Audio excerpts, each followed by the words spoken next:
Cash flow statement के इन questions को कर लेना मई 26 में, चाहे एमसीक्यू केस स्टडी आए चाहे प्रैक्टिकल क्वेश्चन आए, डिटेल सब्जेक्टिव सब कवर अप हो जाएगा। मैंने कहाँ कराए हैं ये क्वेश्चंस ये भी बताऊंगा, इसलिए शॉर्ट को एंड तक जरूर देखना। लाइक कर दो क्योंकि पूरे सिलेबस के ऐसे सेलेक्टेड क्वेश्चंस दे रहा हूं आपको, इन्हें कर लेना। अगर फंसे हुए हो इनसे बाहर कुछ नहीं आएगा, सब कुछ किया हुआ है तो सब कुछ ही करना, फिर ये मत देखना। नोट डाउन करना शुरू करो।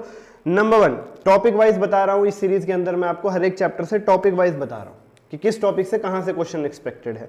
कैश फ्लो स्टेटमेंट में डायरेक्ट मेथड की अगर मैं बात करूं तो आपको 3 क्वेश्चंस कवर कर लेने हैं, सारा कुछ कवर हो जाएगा, सारी एडजस्टमेंट्स हो जाएंगी कैश फ्लो स्टेटमेंट की।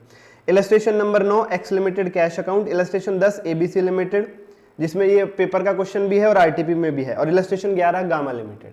डायरेक्ट मेथड के चांसेस ज्यादा इसलिए हैं क्योंकि एमसीक्यू में केस स्टडी भी डायरेक्ट मेथड के बेस पर पूछी जा रही है बीच में कई बार। इनडायरेक्ट मेथड की अगर मैं बात करूं, इलस्ट्रेशन नंबर 7 सन लिमिटेड और practical 11 Ryan limited, practical 12 new light limited. ये 3 क्वेश्चन कर लेना।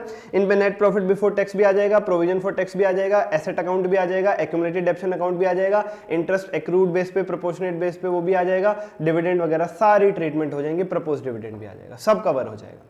लाइक करो, सब्सक्राइब करो। और मैंने क्वेश्चंस कराए हैं अपने 35 घंटे के बैच में, जिसमें सिलेबस, कॉन्सेप्ट, नोट्स की hard book, ITB PYQ, selected MCQ, top 100 questions उठाए, उनमें सब करवा दिया है।